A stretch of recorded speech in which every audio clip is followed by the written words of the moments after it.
ইনকিলাব মঞ্চের মুখপাত্র শরীফ ওসমান হাদী এবং চট্টগ্রাম মহানগর বিএনপির আহ্বায়ক এরশাদুল্লাহকে গুলিবিদ্ধ করার প্রতিবাদে এবং দুষ্কৃতিকারীদের দ্রুত গ্রেপ্তার ও বিচারের দাবিতে নারায়ণগঞ্জে বিক্ষোভ মিছিল ও আলোচনা সভা অনুষ্ঠিত হয়েছে। নারায়ণগঞ্জ জেলা বিএনপি ও এর অঙ্গ সংগঠনের উদ্যোগে আয়োজিত এ কর্মসূচিতে সভাপতিত্ব করেন নারায়ণগঞ্জ জেলা যুবদলের আহ্বায়ক মোহাম্মদ রনি। বিক্ষোভ মিছিলে হাজারো নেতাকর্মী অংশগ্রহণ করেন।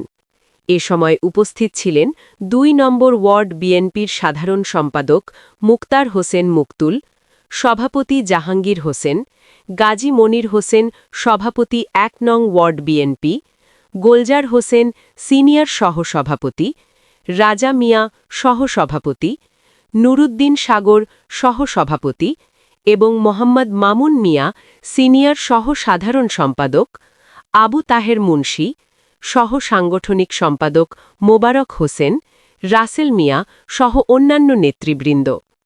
আলোচনা সভায় বক্তারা বলেন, যারা দেশে অরাজকতা সৃষ্টি ও আসন্ন নির্বাচনকে বানচাল করার ষড়যন্ত্র করছে তাদের কোনোভাবেই ছাড় দেওয়া হবে না।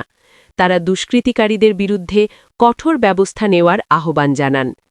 বক্তারা প্রশাসনের ভূমিকা নিয়েও প্রশ্ন তোলেন এবং আইন শৃঙ্খলা পরিস্থিতি নিয়ন্ত্রণে ব্যর্থ হলে কঠোর আন্দোলনের হুঁশিয়ারি দেন।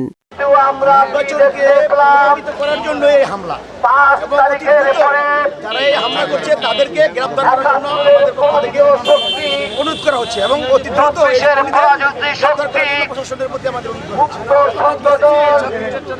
বন্ধুরা ৫ তারিখের পরে বাংলাদেশ জাতীয়তাবাদী দল একটি স্থিতিশীল রাজনীতি করার ইনকিলাবের উপদেষ্টা ওসমান হাদীর ওপর অতর্কিত গুলিবর্ষণের প্রতিবাদে আজকে এখানে উপস্থিত আছেন ফতুল্লাহ থানা বিএনপির সংগ্রামী সভার সভাপতি জনাব।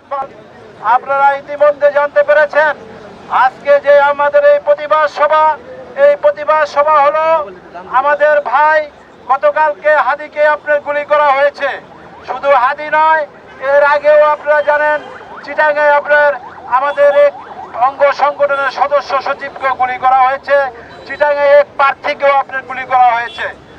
আপনারা জানেন দীর্ঘদিন বাংলাদেশ জাতীয়তাবাদী দল আন্দোলন সংগ্রাম করে আপনার একটি পর্যায়ে এসে সবার উপস্থিতিতে ছাত্র জনতার মাধ্যমে আপনার স্বৈরাচার শেখ হাসিনাকে পালাতে বাধ্য করেছে। কিন্তু আমাদের বর্তমান যে সরকার অবস্থান করছেন, আমাদের নেতা বিএনপির ভারপ্রাপ্ত চেয়ারম্যান জনাব তারেক রহমান আমাদেরকে প্রথম থেকে বলেছিলেন এই সরকারের পাশে থাকার জন্য, এই সরকারকে সহযোগিতা করার জন্য। আমরা আজকে পর্যন্ত এই সরকারকে সহযোগিতা করতেছি শুধু এই দেশে একটি নিরপেক্ষ একটি নির্বাচনের জন্য।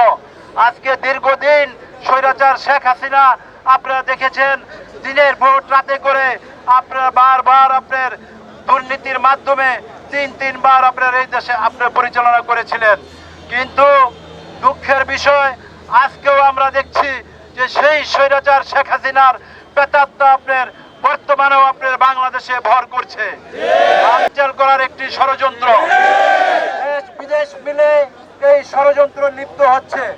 আমরা ইনশাল্লাহ বিগত দিনে আমাদের নেতা দলের ভারপ্রাপ্ত চেয়ারম্যান জনাব তারেক রহমানের নেতৃত্বে যেইভাবে আপনার আমরা মোকাবেলা করে এসেছি, আমরা যে কোনো ষড়যন্ত্রকে প্রতিরোধ করে ইনশাল্লাহ এই বাংলার মাটিতে একটি নিরপেক্ষ তত্ত্বাবধায়ক সরকারের মাধ্যমে নির্বাচনের ব্যবস্থা করব।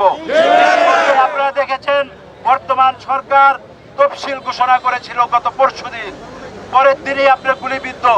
এই দেশের এই বিশৃঙ্খলা সৃষ্টি করার কারণ আমাদের নেতা যেন বাংলাদেশে না আসতে পারে। তাই আমাদের সচেতন থাকতে হবে। দীর্ঘ 17 বছর আপনারা নিজের জীবন বাজি রেখে আন্দোলন করেছেন, সংগ্রাম করেছেন, নিজের ফ্যামিলির চিন্তা করেন নেই, মৃত্যুর চিন্তা করেন নেই, গুলির সামনে দাঁড়িয়ে আন্দোলন করেছেন।